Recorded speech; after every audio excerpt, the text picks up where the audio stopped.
하나님 말씀 보시겠습니다. 하나님 말씀은 에베소서 4장 11절에서 16절까지 말씀입니다. 에베소서 4장 11절에서 16절까지 말씀입니다. 은혜를 주시는 하나님 말씀 봉독해 드리겠습니다. 그가 어떤 사람은 사도로, 어떤 사람은 선지자로, 어떤 사람은 복음 전하는 자로, 어떤 사람은 목사와 교사로 삼으셨으니 이는 성도를 온전하게 하여 봉사의 일을 하게 하며 그리스도의 몸을 세우려 하심이라.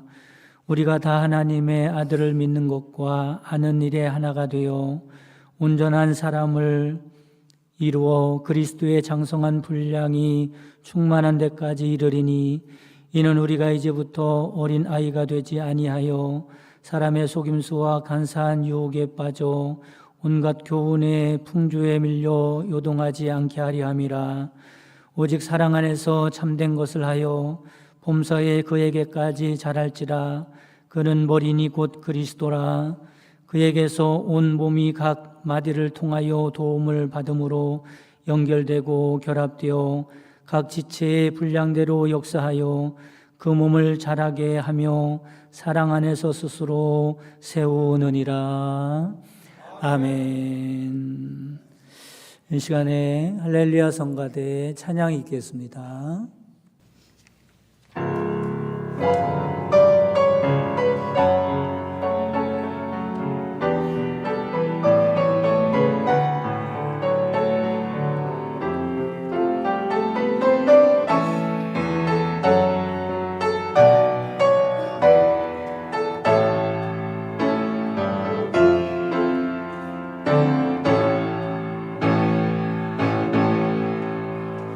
주의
은혜로운 찬양 감사드립니다. 오늘 기념 감사 예배를 위해서 청년들이 이렇게 합류를 했습니다. 보기만 해도 아주 풍성하고 은혜가 넘치지요? 네, 감사합니다. 박수 한 번 더 하겠습니다. 네, 수고하셨습니다. 네, 잠깐 기도드리겠습니다. 풍성한 은혜 가운데로 우리를 이끄시는 하나님, 이 시간 주님의 말씀을 사모하는 권속들에게 하늘의 신령한 양식으로 만족하게 하옵소서. 지친 영혼이 새 힘을 얻게 하시며 세상을 이길 능력을 얻어서 하나님의 영광을 드러내며 살아가는 저희들 될 수 있도록 축복해 주옵소서. 예수 그리스도의 이름으로 기도합니다. 아멘. 할렐루야. 오늘은 1년에 한 번씩 돌아오는 우리 교회 생일로 지키는 날입니다. 한밭제일교회 설립 43주년 기념 감사 예배로 드리고 있습니다. 오늘은 생일 잔칫날이죠. 그래서 교회에서 떡도 준비했습니다. 또 맛있는 오찬도 준비를 했어요. 나가실 때 떡을 받아가시고 또 되도록이면 점심에도 함께 다 참석하셔서 기쁨을 나누고 서로 축하하는 시간 되시기 바랍니다. 이 시간 설립기념주일을 맞이해서 교회란 무엇인가 라는 말씀을 나누려고 그래요. 먼저 교회가 왜 필요한가 라고 하는 거죠. 예수님 믿고 구원 받았으면 됐지 굳이 교회에 꼭 다녀야 하는 건가 라는 생각을 할 수도 있어요. 혼자 마음으로 예수님을 모시고 성경 읽고 기도하면서 신앙을 유지하면 되는 거지 꼭 교회에 다녀야 하는가 라는 생각을 하시는 분도 있습니다. 그러나 여러분, 에베소서 2장 19절 말씀에 보면 이런 말씀이 있어요. 그러므로 이제부터 너희는 외인도 아니요 나그네도 아니요 오직 성도들과 동일한 시민이요 하나님의 권속이라 말씀합니다. 여기서 권속이라는 말은 가족이라는 말이죠. 우리가 예수님을 믿는 그 순간부터 우리가 하나님의 가족이 된다는 사실을 믿으시기를 바랍니다. 그래서 그 가족들이 모여 있는 곳이 바로 교회에 있죠. 성도들에게 있어서 교회라는 것은 참으로 중요한 곳입니다. 저희 집 아들이 둘인데 하나는 아들이고요, 하나는 딸입니다. 아들이 때가 돼서 국방의 의무를 다하기 위해서 군대를 가게 됐어요. 군대를 가는 것도 슬픈데 그런데 생각지도 않게 집에 있는 딸 아이의 행동이 좀 달라졌습니다. 오빠가 군대 가서 없으니까 다 함께 하다가 오빠가 군대 가서 없으니까 마음이 허전한 모양이에요. 힘도 없고 의욕도 없는 겁니다. 맛있는 거 먹으러 가자고 해도 안 가려고 그러고 재미가 없는 거죠. 바람 쐬러 나가자고 해도 괜찮다고 하면서 집에만 있는 겁니다. 보기 얼마나 안쓰러웠는지 몰라요. 그러다가 오빠가 드디어 제대하고 나왔죠. 그러니까요, 딸이요 금방 달라지더라고요. 지금은 얼마나 활발한지 너무 활발해서 걱정이 될 정도로 그렇게 잘 지내고 있습니다. 교회 생활이라는 것은 이런 거죠. 신앙적으로 이런 것입니다. 성도에게 있어서 교회 생활은 생명과 같은 것이죠. 어떤 유명한 신학자는 한국 기독교가 크게 잘못한 것이 한 가지 있다고 이야기합니다. 그게 뭔가 봤더니 기독교 할 때 그 교자가 있지 않습니까? 이 교자를 가르칠 교자를 사용한 것이 잘못했다는 것. 기독교는 가르침이나 사상이 아니라는 겁니다. 기독교는 사귈 교자를 써야 한다는 거죠. 기독교는 어떤 것입니까? 예수님과 사귀고 함께하고 또 하나님의 가족들과 사귀고 교제하는 것이 그것이 기독교입니다. 우리가 이 세상에 살아가는 동안에 혈육의 가족, 혈육의 가정이 얼마나 소중하고 중요합니까? 그렇죠? 이 세상에서 가족보다 더 소중한 것은 없다고 할 것입니다. 그러나 영적인 가족, 교회는 혈육의 가족보다 더 중요한 줄 깨달으시기를 바랍니다. 왜냐하면 영적인 가족은 영원하기 때문에 그런 겁니다. 이 땅의 가족은 서로 멀리 떨어져 살기도 하고 어떤 경우는 함께 살다가 헤어지기도 합니다. 그러다가 늙어서 죽으면 어떻게 됩니까? 육신의 가족은 영원한 이별을 맞이할 수밖에 없습니다. 그러나 여러분, 하나님의 가족은 영원합니다. 그래서 이 땅에서 가장 값진 일이 무엇인가 봤더니 사랑하는 육신의 가족이 있잖아요. 그 가족과 영원히 함께하기 위하여 이 땅에 있는 동안에 가족을 예수님 믿기 위해서 하나님의 가족으로 만드는 거예요. 그러면 사랑하는 가족과 이 땅에서도 함께 살 수 있고 영원히 함께 할 수 있기 때문에 그렇습니다. 여러분, 그렇습니다. 교회는 가족입니다. 그것도 영원한 가족임을 믿으시기를 바랍니다. 그래서 교회는 건물이 아니에요. 어떤 조직이 아닙니다. 우리가 나는 교회 갑니다 라고 말을 할 때 이것은 어떤 장소에 간다는 말이 아니에요. 어떤 건물에 들어간다는 말이 아닙니다. 이런 말이죠. 주 안에서 하나 된 가족 안으로 들어가는 것입니다. 영적인 가족의 관계 안으로 들어간다는 뜻입니다. 그러나 교회도 완전하지는 못하죠. 세상에 천국 같은 교회는 없는 것입니다. 그리스도인들도 다른 사람과 마찬가지로 천사가 아니기 때문에 그렇죠. 그리스도인들도 어쩔 수 없는 연약한 사람들입니다. 그래서 교회 안에서도 여러 가지 문제가 있을 수 있어요. 서로 마음이 맞지 않아서 실망할 수도 있고 상처를 받을 수도 있는 겁니다.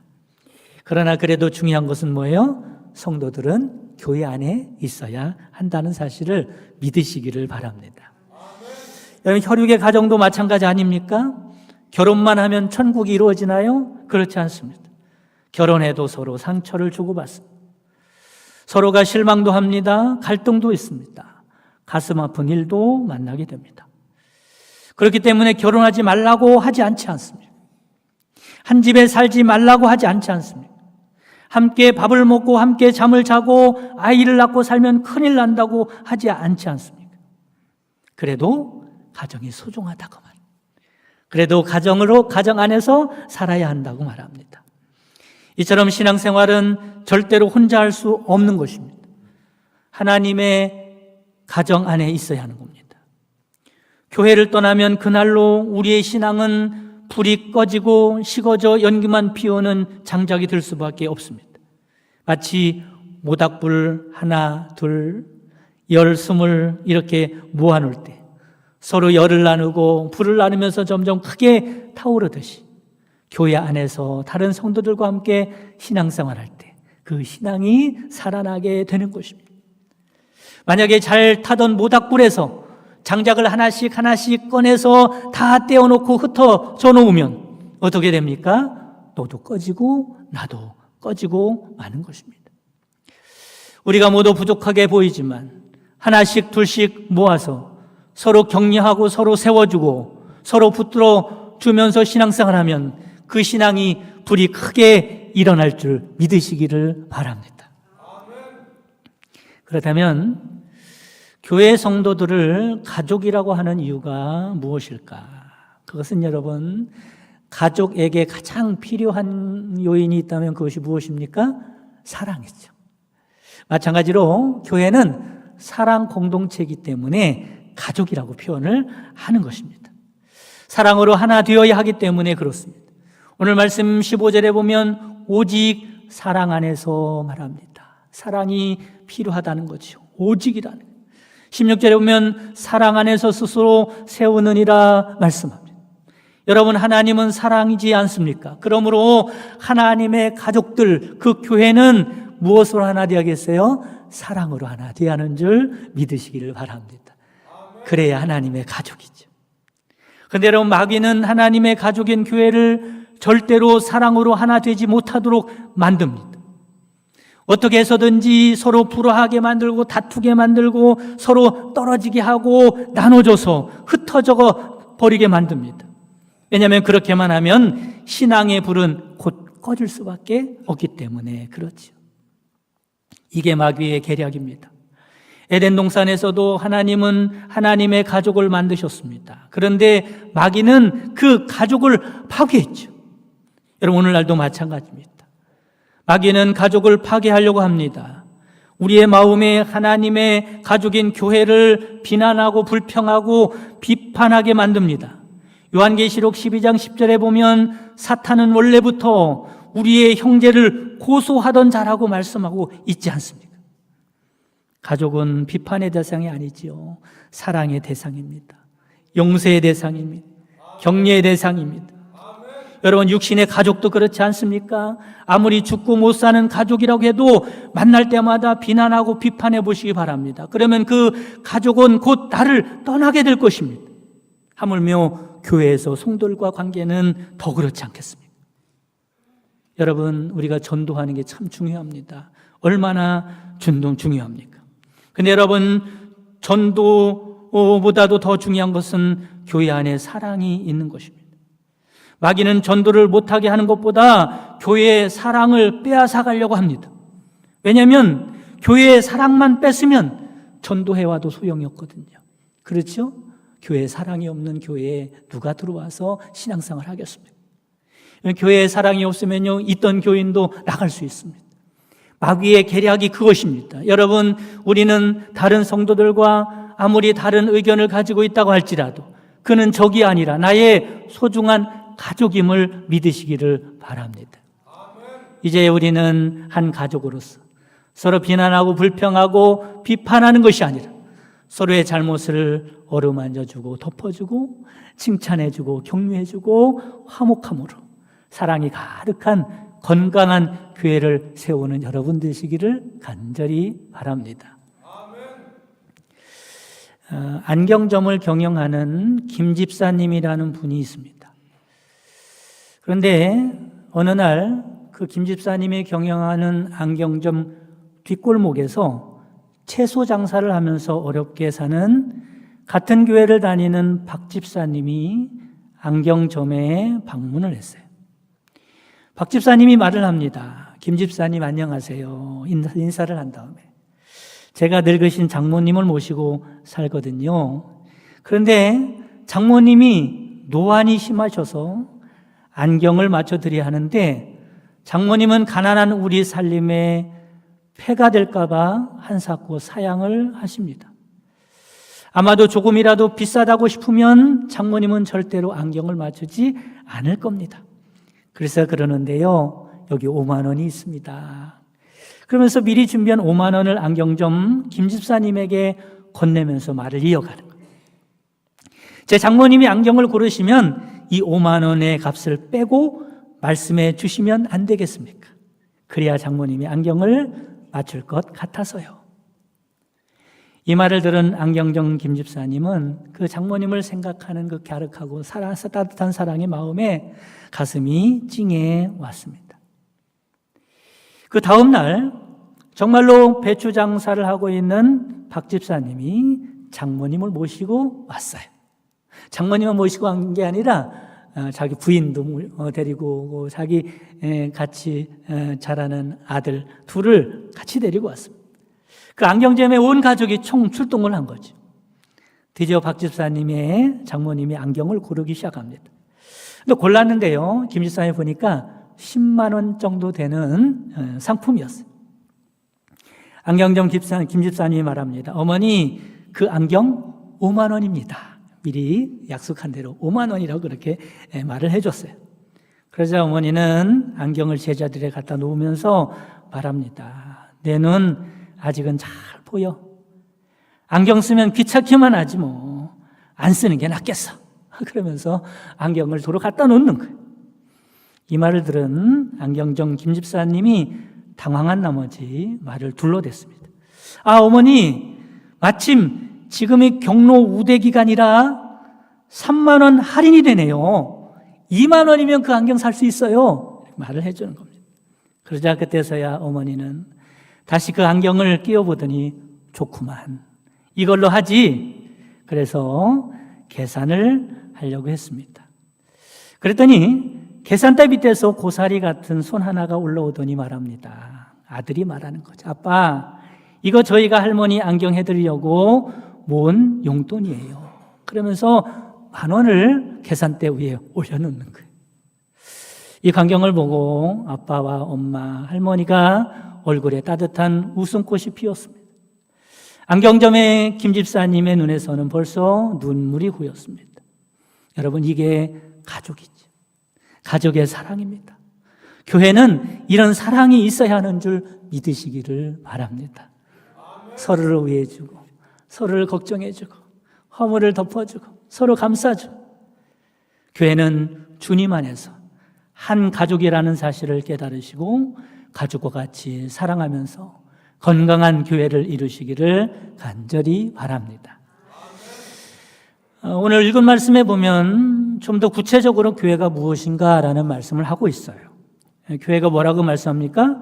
그리스도의 몸이라고 말씀하고 있어요. 그리고 우리는 이 몸의 지체들이라고 말씀하죠. 무엇을 말씀하고 있는 것이냐면 우리는 그리스도를 머리로 해서 유기적인 관계로 연결되어 있는 지체라는 말씀을 하고 있는 겁니다. 여기서 유기적 관계가 중요해요. 유기적 관계. 유기적 관계라는 말은 쉽게 말하면 생명의 관계를 말합니다. 우리의 몸에서 지체들 또 기관들이 여러 가지가 있는데 그 중에 하나를 떼어내버리면 떨어진 그 지체도 쓸 수가 없지만 그것이 떨어지면 우리의 몸은 건강할 수가 없는 것과 같은 거죠. 누구 하나 필요 없는 사람이 없는 것입니다. 누구 하나 빠질 수 없는 거예요. 모든 사람들이 다 지체가 돼서 그리스도의 몸을 이루고 그리스도의 머리가 되시는 그리스도의 말씀에 순종하여 이 교회를 건강하게 유지할 수 있는 것입니다. 각자의 은사대로 믿음대로 주어진 분량대로 사랑의 교제를 하면서 서로 섬기고 봉사를 통해서 자신의 믿음이 자라가게 되고 나아가서는 그리스도의 몸인 교회가 성장하고 견고하게 세워지는 줄 믿으시기를 바랍니다. 여러분, 건강하려면 요즘에 건강에 대해서 관심들이 많은데 운동을 해야 합니다. 그래서 많은 사람들이 요즘에 운동하는 것을 볼 수 있죠. 영적인 건강도 마찬가지고 교회의 건강도 마찬가지입니다. 운동이 필요하죠. 근데 여러분 그거 아십니까? 운동도요 어렵더라고요. 운동도 힘이 들어가더라고요. 재미있는 이야기가 있습니다. 옛날에 우리나라에 선교사들이 왔는데 선교사들이요 테니스를 쳤다 그래요. 근데 그때 당시 우리나라에 테니스를 치는 데가 없으니까 선교사들을 보면서 신기하게 쳐다보는 겁니다. 땀을 뻘뻘 흘리면서. 테니스가 참으로 힘든 운동이에요. 땀을 뻘뻘 흘리면서 막 여름날에요 그렇게 테니스를 쳐대는 거예요. 테니스를 치는 것을 보면서 양반들이 그렇게 말을 했다 그래요. 저런 어리석은 사람들을 봤나. 저렇게 힘든 일을 왜 손수하려고 그래. 하인들을 시키면 되지. 그렇게 말을 했다 그래요. 여러분, 운동을 하인들 시키면 자기가 건강해지나요? 하나는 알고 둘은 모르는 이야기입니다. 여러분, 운동을 해야 건강할 수 있는 거예요. 교회도 마찬가지입니다. 교회가 건강하려면 운동을 해야 하는 줄 믿으시기를 바랍니다. 그런데 이 운동이 힘들고 어렵다는 말이죠. 요즘 현대인들은 신앙생활을 편하게만 하려고 하는 경향이 있습니다. 그러나 편하게만 신앙생활하면 영적으로 건강을 잃어버리는 경우가 많습니다. 뭘 해야 돼요? 봉사를 해야 돼요. 뭘 해야 합니까? 서로 섬겨야 합니다. 사랑해야 합니다. 그래야 내 신앙도 건강하게 되고 교회도 건강하게 되는 줄 믿으시기를 바랍니다. 여러분, 은사대로 하나님이 주신 그런 달란트대로 내가 믿음의 분량대로 열심히 서로 섬기고 봉사할 수 있는 여러분 되시기를 간절히 바랍니다. 교회 안에 모든 직분도요, 직분을 왜 주십니까? 사랑으로 서로 섬기라고 주시는 거죠. 그래서 그리스도의 몸인 교회를 견고하게 세우라고 하나님이 직분을 주신 겁니다. 어떤 분은요, 좋은 교회, 완벽한 교회를 찾아다니는 분도 있어요. 근데 여러분, 하나님의 뜻이 어디 있을까요? 좋은 교회, 완벽한 교회를 찾아다니는 것이 하나님의 뜻일까요? 그렇지 않을 것입니다. 하나님께서는 불완전한 교회에 나를 보내셔서 자신의 역할을 감당함으로 그 교회를 더욱더 완벽하게 교회로 세우라고 하시는 것이 하나님의 뜻이 아닐까 싶습니다. 특별히 신앙의 아비가 되어서 연약한 성도들을 사랑과 섬김으로 그리스도의 장성한 분량에 충만한 데까지 자라도록 이끌어주기를 하나님은 원하신다는 사실을 믿으시기를 바랍니다. 어떤 목사님에게 들은 이야기입니다. 이 목사님이 어떻게 목사님이 됐는가 이런 이야기를 하는 이야기인데, 그 목사님은 스스로를 가리켜서 이렇게 말하더라고요. 자기 자신은 학생 때, 특별히 고등학생 때 깡패 같은 학생이었대요. 신부는 학생인데 하는 짓이 뭐예요? 깡패같이 그렇게 학교를 다니기 때문에 자신을 가리켜서 깡패 같은 학생이었다고 하더라고요. 들어보니 이 목사님이 정말로 고등학교 때 깡패같이 후배들을 불러다가 괴롭히기도 하고 폭행하기도 하고 돈을 뺏어내기도 하고 그러면서 지냈더라고요. 그러다가 한 번은 선생님에게 그 짓 하다 걸린 거예요. 그러니 얼마나 큰 일을 벌였습니까? 그 선생님이 어머니 학교에 모시고 오라 그래서 어머니가 학교에 불려가게 됩니다. 다른 친구들도 그랬듯이 어머니는 교무실에서 선생님에게 듣습니다. 당신의 자식이 이렇게 못된 짓을 한다고, 이런 만행을 저질렀다고, 이래서 되겠냐고. 어머니는 고개를 푹 숙이고 선생님의 말을 듣고 있습니다. 아들은 복도에서요 어머니 나오기를 기다리고 있는 거예요. 이야기를 다 듣고 나오신 어머니는 아들을 데리고 그 길로 집으로 가는 거예요. 보통 그렇게 하죠. 다른 친구들을 보니까 이런 어머니들이 이런 경우에 집으로 아들을 데려가면서요 등짝을 때리기도 하고요, 엉덩이를 걷어차기도 하고요, 뒤통수를 때리기도 하고, 이놈의 새끼 막 이러면서 욕을 하기도 하고 막 그러는 걸 보았어요. 그런데 이 목사님의 어머니는 때리지도 않을 뿐만 아니라 한 말씀도 하지 않고 그냥 걸어가더라는 겁니다. 한참을 걷다가 어머니를 보고 있자니 너무 죄송스러운 거예요. 그래서 이 아들이 입을 열었죠. 엄마, 너무 죄송해요. 그러자 어머니가 말을 하셨다는데 이 말이요 가슴에 팍 박힌 겁니다. 그 어머니가 뭐라고 말씀을 하셨냐면, 너희 선생님은 참 이상하시더라. 우리 아들을 엄청 나쁜 애로 알고 계시더라고. 우리 아들에 대해서 이 얘기 저 얘기 말도 안 되는 얘기를 하길래 그냥 안 듣고 다른 생각하다가 나왔어. 우리 아들이 이렇게 착한데 선생님이 오해하고 계시더라고. 그렇지? 라고 말씀을 하셨다 그래요. 그 이후로 이 목사님의 생각과 행동은 어머니의 말씀에 맞춰졌습니다. 친구들이 가출을 하자고 할 때도 있었는데 어머니 때문에 그럴 수가 없었죠. 나쁜 짓을 하자고 할 때도 날 믿어주시는 어머니의 말씀이 생각이 나서 그럴 수가 없었습니다. 때로는 아버지가 술에 취해서 들어와서 모욕적인 말을 하고 화를 나게 할 때도 어머니 때문에 참을 수가 있었다고 그럽니다. 목사님의 마음은 온통 어머니께로 향해 있었습니다. 왜냐하면 그 어머니가 아들의 허물 때문에 선생님에게 수치와 창피를 당하지 않았습니까? 그런데 그러면서도 끝까지 이 아들을 믿어줬고 사랑해줬기 때문에. 이 목사님 마지막으로 이런 말을 하더라고요. 저는 누군가에게 목숨을 줘야 한다면 어머니에게 드리겠습니다. 왜냐하면 어머니도 저를 위해서라면 목숨도 내어놓으실 분이기 때문입니다. 그 어머니의 사랑이, 그 어머니의 아들에 대한 믿음이 그 아들을 꼭 붙들었던 거죠. 그래서 결국 목사까지 되게 했던 겁니다. 여러분, 어머니의 은혜가 이렇게 크다면 예수님의 은혜는 얼마나 크겠습니까? 우리가 주 안에 있으면 하나 되지 못할 일이 없는 것입니다. 사랑하는 성도 여러분, 한밭제일교회 성도 여러분, 우리 교회가 하나님의 사랑으로 하나 되는 교회가 되기를 간절히 바랍니다. 그리고 서로를 섬기고 사랑하심으로 건강한 교회로 세워나가는 여러분 되시기를 주님의 이름으로 축복합니다. 이 시간에 오카리나 선교회 연주 들으시면서 드린 예물 봉헌하도록 하겠습니다. 누군가 널 위해 기도하네.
지금은 우리 주 예수 그리스도의 구속의 은총과 하나님의 크신 사랑하심과 성령님의 내주 교통 충만 역사하심이 주님의 몸된 교회를 건강하게 세우기 원하는 모든 성도들 머리 위에와 그 가정과 사랑하는 자손들과 그 손으로 하는 모든 생업 위에 지금부터 영원까지 함께 계시기를 주님의 이름으로 축원하옵나이다.